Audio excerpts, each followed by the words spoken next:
Hello student, myself Digeshwari Devankan, guest lecturer, Department of Commerce, government GHG PG college Balod. मेरा subject है marketing research, unit है second. मेरा topic है experimental research. तो एक शोध अध्ययन जो विभिन्न उतार चढ़ाव के बीच के संबंधों का सर्वेक्षण करता है। एकत्रित किए गए आंकड़े मान्यता अथवा अमान्यता प्रदान करते हैं कि उसे X उतार चढ़ाव Y उतार चढ़ाव का कारण है। प्रायोगिक शोध का ढांचा अन्य उतार चढ़ाव को स्थायी अथवा नियंत्रित रखते हुए विशेष उतार चढ़ाव के प्रभाव को विशेष कार्य पर आकलन तैयार किया जाता है। इसका लक्ष्य यह निर्धारण करना होता है कि उतार चढ़ाव का संबंध किस प्रकार का है। प्रायोगिक अध्ययन अन्य शोध विधियों से अंतर रखती है क्योंकि इसमें शोध कार्य नियंत्रित किया जाता है। प्रयोग करने में उन तत्वों को शामिल किया जाता है जो आपस में संबंध रखते हैं अथवा सर्वेक्षण के अंतर्गत उतार चढ़ाव को प्रभावित करते हैं, ताकि उतार चढ़ाव के प्रयोग को मापा जा सके। वह तत्व जो अन्य तत्वों द्वारा प्रभावित होता है उसे निर्भर उतार चढ़ाव कहते हैं। जो तत्वों को प्रभावित होते हैं और उन्हें स्वतंत्र उतार चढ़ाव कहते हैं। एक उदाहरण के रूप में समझते हैं, जब टीवी बनाने वाला एक नए मॉडल का जो है मूल्य निश्चित करता है, तब संस्थान यह अनुमान लगाना चाहता है कि विभिन्न मूल्यों पर उपभोक्ता कितने टीवी खरीदेंगे। निर्भर उतार चढ़ाव बिक्री के रूप में X होंगे और स्वतंत्र उतार चढ़ाव मूल्य Y होंगे। इसी प्रकार शोधकर्ता हेतु ऐसा डिजाइन तैयार करेगा ताकि स्वतंत्र उतार चढ़ाव X निर्भर उतार चढ़ाव Y को प्रभावित कर सकेंगे। जैसे कि एक निर्देश में है, देखिए इसको एक चित्र के माध्यम से समझते हैं। डिपेंडेंट वेरिएबल X है ना, और हमारे पास प्रोडक्ट है, मतलब हम मूल्य निर्धारण करेंगे। हमारे पास X1, X2, X3 और X4 हमारे पास टीवी है। अब हमारे पास जो Y हम मूल्य को दर्शाता है, तो Y हम किस प्रकार जो है दर्शाएंगे। तो स्वतंत्र उतार चढ़ाव वे होते हैं जिन पर शोधकर्ता का नियंत्रण होता है और उन्हें वह हेरा फेरी करना चाहता है। दूसरी ओर निर्भर उतार चढ़ाव वे होते हैं जो कम अथवा प्रत्यक्ष रूप से नियंत्रित नहीं होते, फिर भी पूर्ण हित रखते हैं। हम इन उतार चढ़ाव में से उस प्रकार परिवर्तन नहीं कर सकते जिस प्रकार से स्वतंत्र उतार चढ़ाव को कर सकते। निश्चित तौर पर बाजारकर्ता स्वतंत्र बाजार चढ़ाव को परिवर्तित करने में हित रखते हैं, परंतु क्योंकि वे इन्हें प्रत्यक्ष और तौर पर परिवर्तित नहीं कर सकते, इसलिए वे स्वतंत्र उतार चढ़ाव में हेरा फेरी द्वारा परिवर्तित करने की कोशिश करते हैं। जिस सीमा तक बाजारकर्ता स्वतंत्र और निर्भर में आकस्मिक संबंध स्थापित कर सकते हैं, उस सीमा तक निर्भर उतार चढ़ाव को प्रभावित करने में वे सफलता प्राप्त करते हैं। बाजारीकरण में नियंत्रित प्रयोग की सहायता से यह संभव है कि बिक्री मात्रा स्तरों को निर्धारित किया जा सके। अधिक व्ययी प्रकृति होने के कारण प्रायोगिक शोध का प्रयोग बाजारीकरण शोध हेतु विस्तृत रूप में नहीं किया जाता। साथ ही साथ इसको पूरा करने के लिए संबंधित तौर पर अधिक समय की आवश्यकता होती है। प्रायोगिक डिजाइन के प्रकार।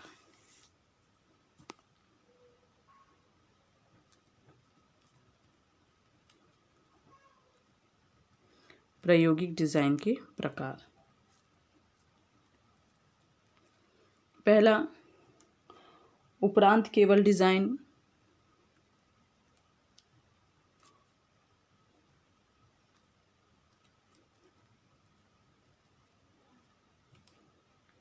दूसरा है पहले एक ग्रुप प्रयोग डिजाइन।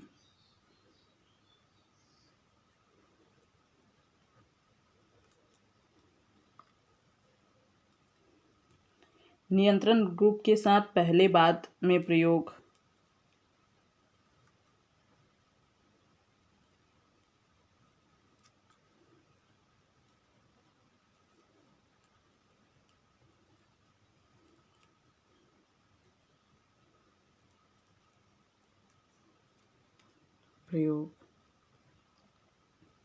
नियंत्रण ग्रुप के साथ केवल बाद में प्रयोग।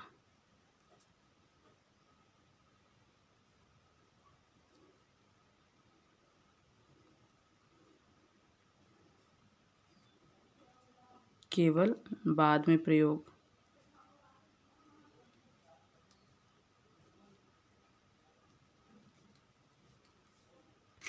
उपरांत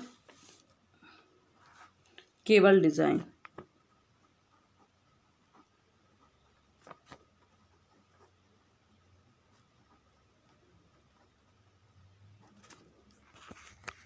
ठीक है, तो उपरांत केवल डिजाइन स्वतंत्र उतार चढ़ाव और कुछ समय के उपरांत निर्भय उतार चढ़ाव को मापते हुए परिवर्तित करते हुए प्राप्त किया जाता है।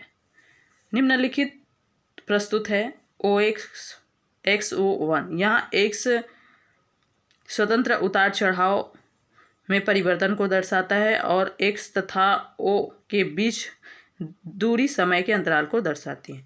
O1 स्वतंत्र जो है उतार चढ़ाव के एक पूर्ण निरीक्षण माप को दर्शाता है।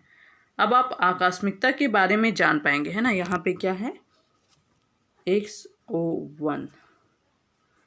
ठीक है, अब यहाँ पे हम आकस्मिकता के बारे में क्या जान पाए हैं, तो बहुत कुछ नहीं। क्या बिक्री बढ़ अथवा कम हो गई है, हम नहीं जानते, क्योंकि हमने प्रगटावे के स्थान में को परिवर्तन से पूर्ण नहीं मापा और इस बात की ओर ध्यान देते हुए कि बिक्री कितनी है, इसी समय और महत्वपूर्ण उतार चढ़ाव होकर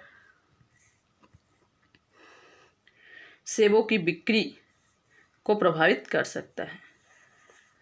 मैनेजर्स निरंतर क्रियाओं को परिवर्तित कर रहे हैं केवल यह देखने के लिए कि क्या होता है, ताकि परिवर्तनों के प्रभाव का उचित मूल्यांकन बिना सावधानी को ध्यान में रखे किया जा सके। अतः उपरांत केवल डिजाइन एक उचित प्रायोगिक डिजाइन हेतु हमारी वास्तविक आवश्यकता को नहीं मापता है। यह प्रायोगिक डिजाइन का सबसे साधारण प्रकार है निर्भर उतार चढ़ाव y का आकलन। इसको प्रयोग E और नियंत्रण C दोनों ग्रुपों में E को स्वतंत्र उतार चढ़ाव को प्रकट करके मापते हुए किया जाता है। एक ऊपर उल्लेखित खाद्य पदार्थ प्रदान किए गए प्रयोग में Y फसल की पैदावार को प्रयोग के समाप्त होने के लिए उपरांत E और C दोनों निशानियों में मापा गया है। अंतर रासायनिक खाद्य X को प्रकट करता है। तो इस प्रकार हमारे पास जो है EC फिर डिफरेंस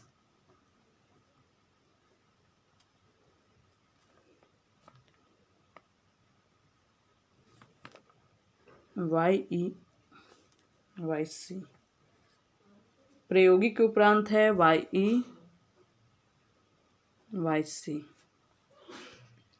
अब देखिए ये मतलब उपरांत Y के निरंतर ग्रुप में जो है उत्पन्न होने के उपरांत की जा सकती है, इससे X को छुआ नहीं है। उपरोक्त सारणीबद्ध YE और YC की तुलना यह जानने के लिए की जाती है कि क्या X और Y में बदलाव सामान्य रूप है होता है। इसका सबूत यह है कि X ने Y को समय पर जन्म दिया है, जो कि दोनों ग्रुपों की मूलभूत विधि को तैयार करने में प्राप्त किया जाता है। दोनों ग्रुपों का चुनाव इस प्रकार से किया जाता है कि उनको कारण के आधार पर मान लिया जाए, वे एक दूसरे से अंतर नहीं रखते, है ना। नेक्स्ट है पहले एक ग्रुप प्रयोग डिजाइन।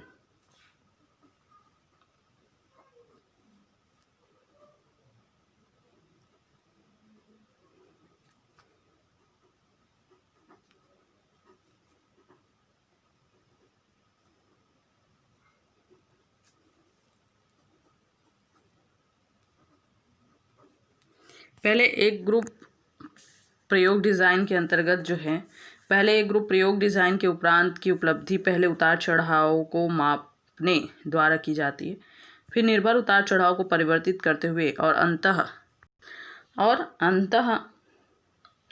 निर्भर उतार चढ़ाव को दोबारा मापा जा सकता है। इस डिज़ाइन में जो है O1 XO2, इस डिज़ाइन और उपरांत केवल डिज़ाइन में स्पष्ट अंतर यह है कि हमारे पास निर्भर उतार चढ़ाव का माप पहले से और स्वतंत्र उतार चढ़ाव में परिवर्तन के बाद उपलब्ध है, और जैसा कि नाम से विदित होता है हमारे पास केवल एक ग्रुप है जिस पर हम अध्ययन कर रहे हैं।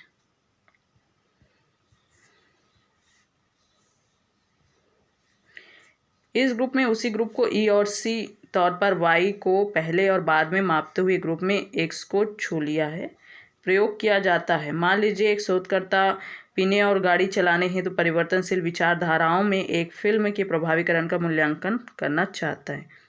वह दूसरे प्रकार के डिज़ाइन को लागू कर सकता है। फिल्म को देखने के उपरांत विचारधारा परीक्षण पर पहले से प्रदान किए गए लक्ष्य ग्रुप पर उसके परिवर्तित फिल्म के अंकों को मापा जा सकता है। तो यहाँ पे लक्ष्य ग्रुप,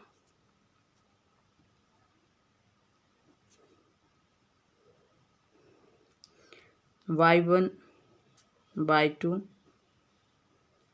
अंतर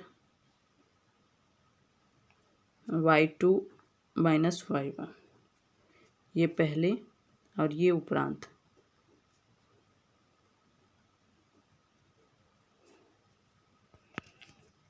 तो इस प्रकार जो है एक नियंत्रण के तौर पर पहले माप के साथ अध्ययन में जो है केवल एक ग्रुप का प्रयोग किया जा सकता है अथवा प्रायोगिक व्यवहार की अनुपस्थिति में निर्भर उतार चढ़ाव की अवस्था दर्शाते हुए। फिर नेक्स्ट है पूर्व माप एक ग्रुप पर हो सकता है और उपरांत माप किसी अन्य पर जिसे बराबर का ग्रुप माना गया है। पूर्व और उपरांत माप प्रायोगिक ग्रुप और एक नियंत्रण ग्रुप दोनों पर लिए जा सकते हैं। पूर्व और उपरांत माप मतलब नियंत्रित ग्रुप चाहे कोई भी ढांचा हो, पहले उपरांत प्रयोग x और y में चढ़ाव x को छूते हुए y ग्रुप में उतार चढ़ाव की तुलना y ग्रुप द्वारा x को ना छूते हुए आपसी मेल मिलाप के उतार चढ़ाव का सबूत पेश करता है। आकस्मिकता का दूसरा सबूत अर्थात कि y समय में x पहले आ गया, जो कि समीकरण द्वारा प्रदान किए गए आश्वासन के संदर्भ में है कि y के संदर्भ में की अवस्था में ग्रुप बराबरता रखने की संभावना रखते हैं। y के संदर्भ की अवस्था में इस पारंपरिक एकरूपता का निरीक्षण दो ग्रुपों के पूर्व मापों की तुलना द्वारा किया जा सकता है। पूर्व उपरांत प्रयोगों में दो अथवा अधिक नियंत्रण ग्रुप सम्मिलित हो सकते हैं। नियंत्रण ग्रुप में उतार चढ़ाव प्रबंधकों का संबंध अचेतन घटनाओं, परिपक्वता अथवा प्राकृतिक उत्थानित विधि और प्रयोग पूर्व माप पर अलग अलग प्रभाव का हिसाब हो सकता है। नियंत्रण ग्रुप के साथ पूर्व उपरांत प्रयोग।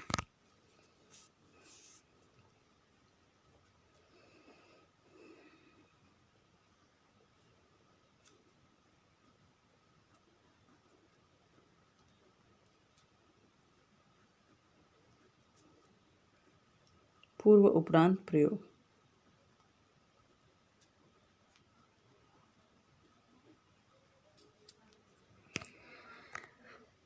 नियंत्रण ग्रुप के साथ पूर्व उपरांत प्रयोग डिजाइन की प्राप्ति प्रयोग। इस अवस्था में सुपर बाजार के विषयों को कभी कभी दो ग्रुपों में विभाजित करके की जा सकती है। नियंत्रण ग्रुप और प्रयोग ग्रुप दोनों ग्रुपों पर फिर निर्भर उतार चढ़ाव के माप का पुनः परीक्षण किया जाता है। इसके पश्चात स्वतंत्र उतार चढ़ाव को केवल प्रायोगिक ग्रुप में परिवर्तित किया जा सकता है। अंततः कुछ समय उपरांत पश्चात्य परीक्षण माप दोनों ग्रुपों के उतार चढ़ाव के लिए किए जाते हैं। इस डिज़ाइन में ई और सी ग्रुपों का माप x के साथ किया गया है। पिछले डिज़ाइनों की तुलना में यह डिज़ाइन अच्छा है। यह समय के दौरान उत्पन्न होने वाले अतिरिक्त तत्वों के प्रभाव को समाप्त करता है। अब इसमें जो है ग्रुप है सी और ई, ये पहले YEL और ये पहले में YCL।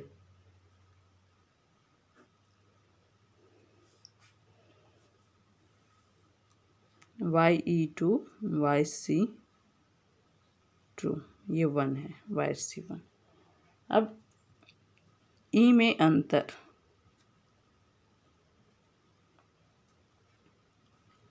YE2 minus YE1 DE। सी में अंतर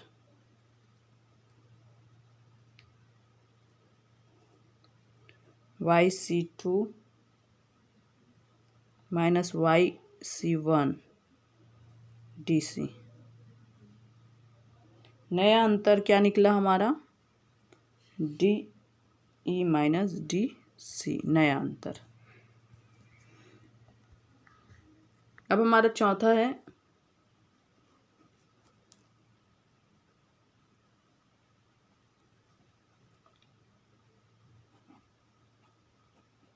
नियंत्रण ग्रुप के साथ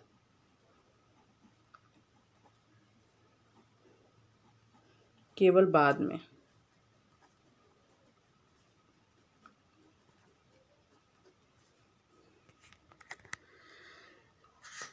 तो समस्त प्रौद्योगिक डिजाइनों में से नियंत्रण ग्रुप के साथ केवल बाद में सबसे सरल है। प्रायोगिक और नियंत्रण ग्रुप दोनों को मापने के उपरांत इसे केवल एक व्यवहार चाहिए। फिर भी उचित प्रयोग हेतु इसे आवश्यकताओं की आवश्यकता होती है। कम से कम एक उतार चढ़ाव में हेरा फेरी और कभी कभी चुने में परीक्षण एवं नियंत्रण ग्रुप, इसको उदाहरण के रूप में समझा जाता है। इसमें जो है RxO1 RO2, जहाँ E बराबर O1 माइनस O2। सुपर बाजार के उदाहरण पर लागू करते हुए हम प्राप्त करते हैं कि केवल उपरांत नियंत्रण ग्रुप के साथ डिजाइन को हमें चुने हुए प्रायोगिक स्टोर्स और आकस्मिक चुने हुए नियंत्रण ग्रुप स्टोर्स की आवश्यकता है। आकस्मिक चुनी हुई विधि द्वारा स्टोर्स के दो भाग उत्पन्न करने चाहिए, जो कि उत्पन्न सेबों के डिब्बों के साथ औसत सेबों की बिक्री समान रूप होनी चाहिए। उल्लेखित किया गया है कि हम इन बिक्री स्तरों को नहीं मापते, बल्कि बराबर ग्रुप प्रदान करने के लिए हम आकस्मिक चुनी हुई विधि में विश्वास करते हैं। इसलिए यह अत्यधिक महत्व है कि एक उचित आकस्मिक चुनी हुई विधि का प्रयोग किया जाता है। प्रयोग स्टोर्स में सेबों को फिर अंतिम जो है प्रगटाव में रखा जाता है, जबकि नियंत्रण स्टोर्स के लिए उन्हें उत्पादन डिब्बों में छोड़ दिया जाता है। दोनों ग्रुप के स्टोर्स में सेबों की बिक्री को कुछ समय के लिए मापा जाता है, जबकि प्रयोग स्थान में रहता है। Thank you.